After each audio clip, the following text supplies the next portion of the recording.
Nah, fakta lainnya juga adalah bahwa ketika seorang ulama terkenal di abad ke-11 yang bernama Syekh Mahmud Al-Kasgari. Beliau adalah seorang ilmuwan terkenal, juga seorang ulama, ya, yang mana di dalam kitabnya secara jelas beliau menyatakan secara tegas bahwasannya bangsa Uighur adalah merupakan bagian dari bangsa Turk.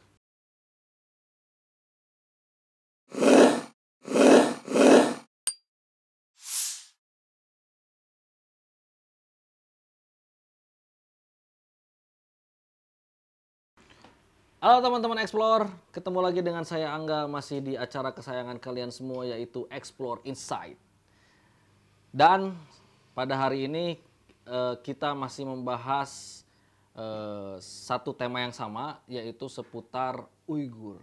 Nah, jadi teman-teman, sudah tidak diragukan lagi bahwasannya orang-orang Uighur yang tinggal di wilayah Turkistan Timur itu baik secara budaya maupun secara etnis mereka sejatinya adalah bangsa Turk, ya. Nah, dari mana kita bisa tahu bahwa mereka adalah bangsa Turk? Banyak fakta sejarah yang menyatakan demikian. Salah satunya adalah ketika ditemukan prasasti-prasasti Orkhan kuno yang mana di dalamnya salah satunya ditemukan sebuah pernyataan dari salah seorang raja Uighur yang hidup di abad ke-8 yang bernama, misalnya contohnya adalah pernyataan dari seorang raja Uighur yang bernama Bilge Khagan yang hidup di abad ke-8. Ya.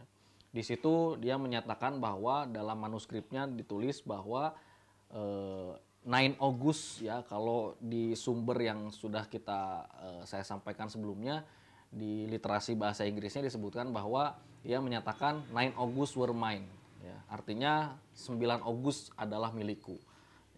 Nah, 9 Agustus ini sudah dikenal luas oleh para sejarawan maupun para peneliti bahwa 9 Agustus ini berarti bangsa Turk. Ya. Fakta lainnya adalah seperti yang pernah saya sampaikan di episode sebelumnya bahwa bahasa dari orang Uighur ini sangat dekat atau mirip dengan bahasa Turki. Terkait dengan hal ini, pernah hidup seorang penerjemah terkenal di abad ke-10 yang bernama Singku Selitutung, yang mana ketika itu dia menerjemahkan sebuah buku yang berjudul Altin Yaruk yang diterjemahkan dari bahasa Cina ke bahasa Uighur.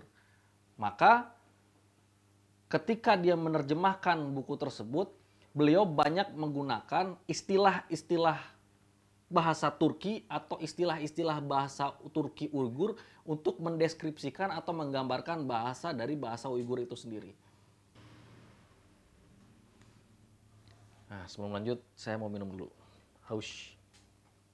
Jangan lupa teman-teman kemana-mana bawa tumbler. Karena dengan teman-teman bawa tumbler kemana-mana berarti teman-teman sudah berkontribusi untuk meminimalisir sampah plastik.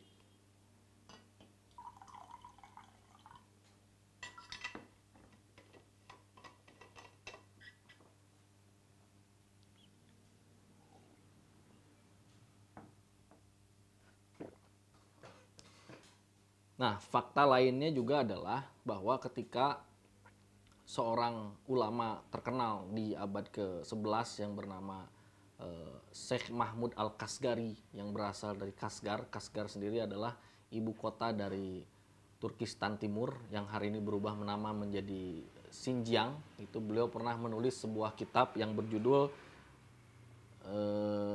Divanul Lughati Turk, ya, yang ditulis oleh beliau. Beliau adalah seorang ilmuwan terkenal, juga seorang ulama, ya, yang mana di dalam kitabnya secara jelas beliau menyatakan secara tegas bahwasannya bangsa Uighur sejatinya adalah bangsa Turki atau bagian dari bangsa Turki. Ini menunjukkan bahwa memang pada dasarnya bangsa Uighur dengan bangsa Turki memang memiliki kesamaan akar sejarah. Ini menunjukkan bahwa memang bangsa Uighur dan bangsa Turki sejatinya memiliki akar sejarah yang sama.